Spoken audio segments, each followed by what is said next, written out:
Bonjour et bienvenue dans ce nouveau tutoriel Word qui a pour but de vous apprendre à enlever l'arrière-plan d'une image. Alors, dès le début du tutoriel, je préfère vous prévenir d'avance, c'est que Word c'est pas un logiciel de retouche d'image, donc on n'arrivera jamais à avoir les mêmes résultats aussi propres qu'avec un logiciel de retouche d'image comme Photoshop. En revanche, ils ont mis tout un tas de fonctionnalités, notamment dans la version 2010, parce qu'enlever un arrière-plan, c'est pas possible pour les versions précédentes, c'est vraiment que à partir de la version 2010, qui sont assez pratiques. Alors, donc pour ça, je vais déjà insérer une image dans mon document Word. Donc je clique dessus, pour insérer une image, je fais Insertion, Image. Et je vais aller chercher mon image. Je vais prendre mes pingouins. Voilà, mon image est importée et je vais pouvoir y travailler dessus.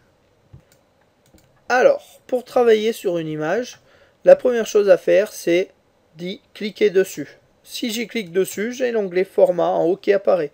En revanche, si j'y suis pas dessus, mon onglet disparaît. On voit qu'il va réapparaître au moment où je clique sur mon image. Donc je vais sur cet onglet Format et je vais pouvoir donc supprimer l'arrière-plan. Donc pour supprimer un arrière-plan, je clique sur supprimer l'arrière-plan.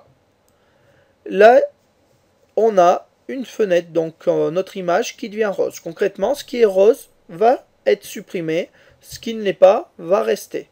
Donc la première chose à faire, c'est le cadre de mon image, je vais l'agrandir pour qu'il fasse la taille de mes pingouins. Voilà, là on n'est pas trop mal au niveau de la taille des pingouins. En revanche, je vois que, par exemple, j'ai une partie du pingouin là qui va être supprimée. Donc ça m'intéresse pas, sinon c'est mon détourage, concrètement, mon arrière-plan, l'enlèvement de mon arrière-plan est loupé. Donc je vais cliquer sur marquer des zones à conserver. Je clique dessus et je vais venir tracer un trait, vous voyez, il est en pointillé, sur la zone à garder.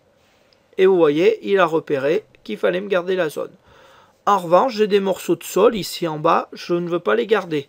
Donc je vais cliquer sur marquer les zones à supprimer et je vais faire pareil. Donc je vais tirer un trait là peut-être plus en diagonale pour qu'il me le repère. Alors c'est là où, comme je vous ai dit, c'est beaucoup moins pratique que Photoshop.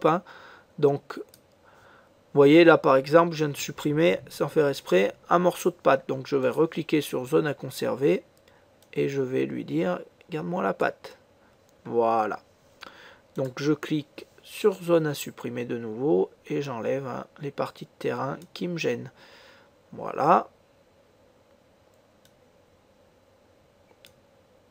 Voilà. Et là on serait pas trop mal. Je vais juste garder une partie de sa patte là qui a dû être effacée. Voilà. Donc là, j'ai bien mis en rose tout ce que je voulais supprimer. Je vais lui dire conserver les modifications. Et là du coup, je vois que mon arrière-plan s'est enlevé. Donc par contre, comme je vous avais prévenu, les résultats sur des images sont pas forcément au top. On voit là, c'est mal détouré. Ici aussi, c'est assez assuré. Là, je vois que sans faire exprès, il me manque une partie de mon pingouin. Donc éventuellement, je pourrais le recommencer pour garder la partie du pingouin. C'est entièrement faisable. Mais on voit quand même c'est beaucoup moins pratique qu'avec un logiciel comme Photoshop. Voilà qui met fin à notre tutoriel. Je vous dis à bientôt. Passez une bonne journée. Au revoir.